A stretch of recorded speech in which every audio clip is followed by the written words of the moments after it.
227 യാത്രക്കാരുമായി പറന്ന ഇൻഡിഗോ വിമാനം പ്രതികൂല കാലാവസ്ഥയെ തുടർന്ന് ആകാശച്ചുഴയിലകപ്പെട്ട് ആടിയുലഞ്ഞു.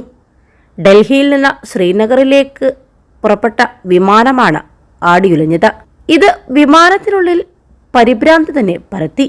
എന്താണ് സംഭവിക്കുന്നതെന്ന് ആളുകൾക്ക് മനസ്സിലായില്ല. സംഭവത്തെ തുടർന്ന് പൈലറ്റ് എയർ ട്രാഫിക് കൺട്രോളിൽ അടിയന്തര ലാൻഡിങ്ങിനുള്ള അറിയിപ്പ് നൽകി. വിമാനം ശക്തമായി കുലുങ്ങുമ്പോൾ യാത്രക്കാർ നിലവിളിക്കുകയും കരയുകയും പ്രാർത്ഥിക്കുകയും ചെയ്തതായി കാണിക്കുന്നതിൻ്റെ ദൃശ്യങ്ങളും പുറത്തു വന്നിട്ടുണ്ട്. ഭയാനകമായ സാഹചര്യമുണ്ടായിരുന്നിട്ടും വിമാനം ശ്രീനഗറിൽ സുരക്ഷിതമായി ലാൻഡ് ചെയ്തു. ഇതുവരെ ആർക്കും പരിക്കേറ്റതായി റിപ്പോർട്ടും ചെയ്തിട്ടില്ല. അതേസമയം വിമാനത്തിന്റെ മുൻഭാഗത്ത് കേടുപാടുകൾ സംഭവിച്ചിട്ടുണ്ട്. ശ്രീനഗറിലേക്ക് വരുന്നതിനിടെ 6E2142 എന്ന വിമാനമാണ് പ്രതികൂല കാലാവസ്ഥയെ തുടർന്നുള്ള പ്രക്ഷുബ്ധതയിൽ അകപ്പെട്ടത്. പെട്ടെന്നുള്ള ശക്തമായ ആലിപ്പഴ വർഷവും വിമാനത്തെ പ്രതിസന്ധിയിലാക്കിയെന്ന് ഇൻഡിഗോ അധികൃതർ അറിയിച്ചു.